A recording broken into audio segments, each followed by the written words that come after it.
How we doing today, folks? My name is Raven, and today we are looking at Hood, Outlaws and Legends. Now, full disclosure, this game has been out for a week, and I have logged 42 hours into it, so this first look will be more like a review of the game instead.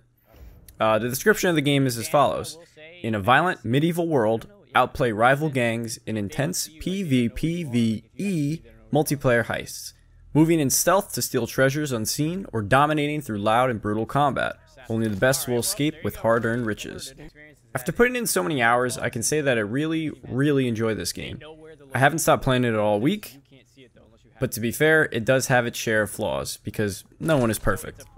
I think this game is currently receiving a lot of backlash from the general public because people bought this game thinking it would be something else than what it actually is. And honestly, for 30 bucks, this game is certainly worth it. The gameplay you are seeing is from the first 2 days of early access before it was available to everyone.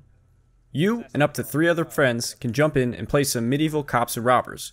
Of course, the 2 opposing player teams are the robbers, while the NPCs, or the state, are the cops.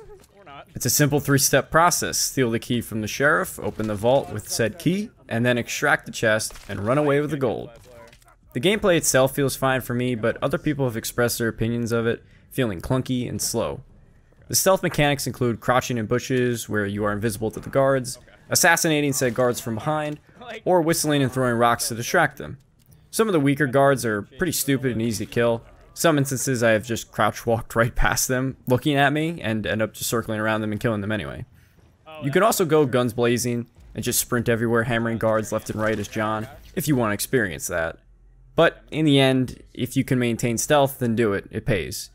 Once you alert the guards, your character is outlined in bright red, and everyone on the enemy team can see where you are. Just imagine an advanced UAV kill streak in Call of Duty. It's basically wall hacks at that point. Portcullises also, they close, causing certain pathways to be blocked and more guards to start to enter the area. I've had games where the enemy team steals the key, opens the vault, and gets the chest to a location before I even saw one of them running around. I should mention that there are also 3 neutral spawn points on every map that can be captured, besides the 1 permanent spawn for each team. These come into play at the end when you are winching. A good strategy is to transport the chest to the closest extraction point to your permanent spawn, because you won't be able to maintain all 3 neutral spawns most of the time. For me, the combat is refreshing. It's different than other multiplayer games out right now, where you can just jump and dash or go flying around in the air. Other than the verticality of structures that you can stand on, the combat is grounded. There's no fainting melee attacks like in For Honor.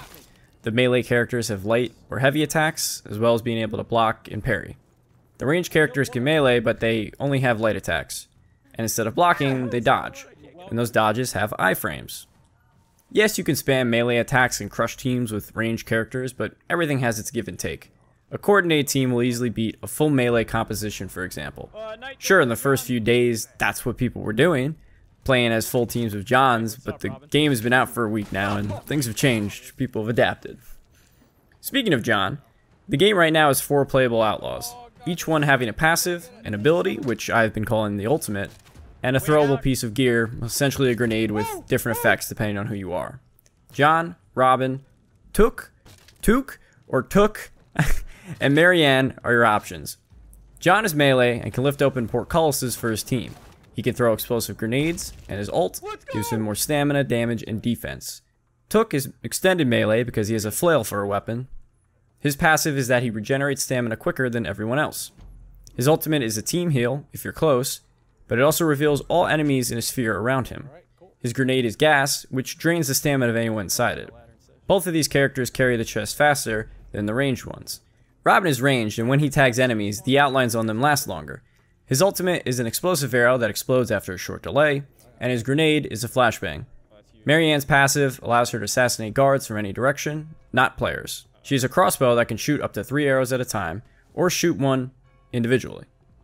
Her ultimate allows her to go invisible to guards, but not fully invisible to players.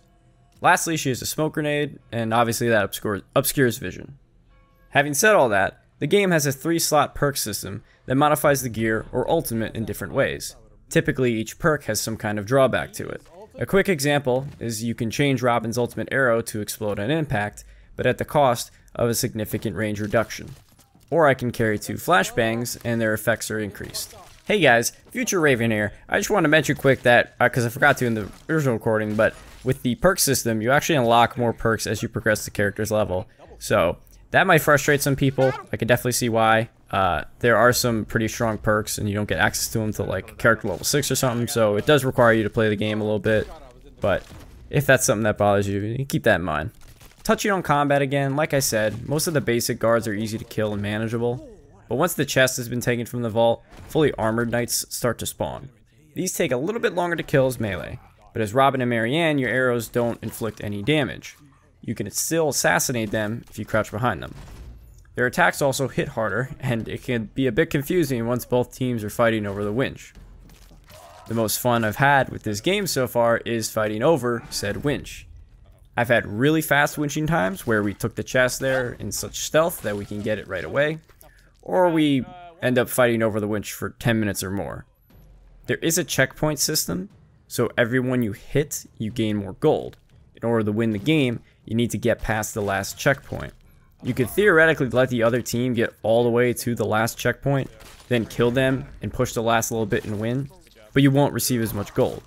Some people don't like this mechanic because it feels cheesy, but in a game where both teams are outlaws, it makes sense.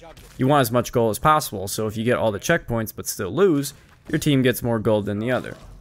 I usually spend the most time in a match at this point in the game. It gets chaotic, but as I mentioned before, if you have a coordinated team, it is a lot of fun. My friends and I have experienced multiple clutch moments where the other team is literally about to win, but one of us makes it to the winch to stop them in time.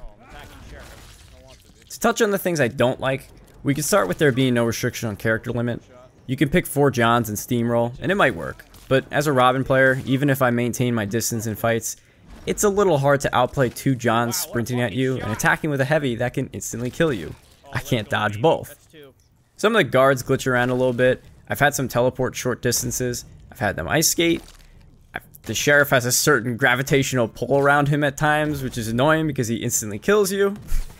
There is Peeker's advantage with Robin and Marianne. That definitely gets annoying because when you aim in, your character takes up the whole left side of the screen. That means my best chance of hitting someone first around a corner is to peek it to the right. If someone is doing that to me, but I peek around the left corner, there's no chance to react or get a shot off in time. John and Took can block and parry arrows. Now I've had my friends tell me that they've had their block broken by a fully charged Robin arrow, but I've yet to replicate that. You can argue and say that as a Robin, I should sit far away and snipe. And yeah, I would agree with that statement. Unfortunately, every map is different and I can't always do that. I know one example on Outpost, one of the smaller maps, there's plenty of sightlines to the winch, but little hitboxes of leaves block my arrows. I kid you not, leaves so small block my arrows. Therefore, I feel there should be a mechanic where you can shoot them in the leg to break block or something. Trying to fully charge an arrow and hit the shot is tough in close team fights, especially since Marianne can just single fire her arrows, and if one hits you in the head, that's almost all your health gone if you don't die from it. Overall, I am very for this game.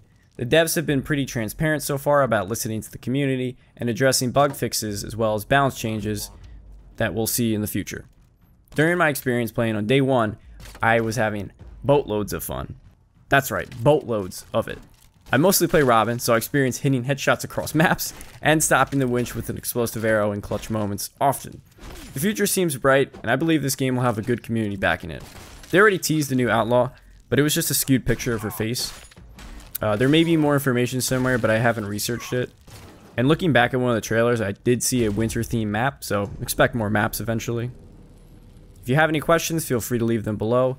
And don't forget that I stream every Friday and Saturday, starting around 7 PM ET right here on this YouTube channel. For now, you can enjoy the rest of the gameplay here, and I will catch you guys later.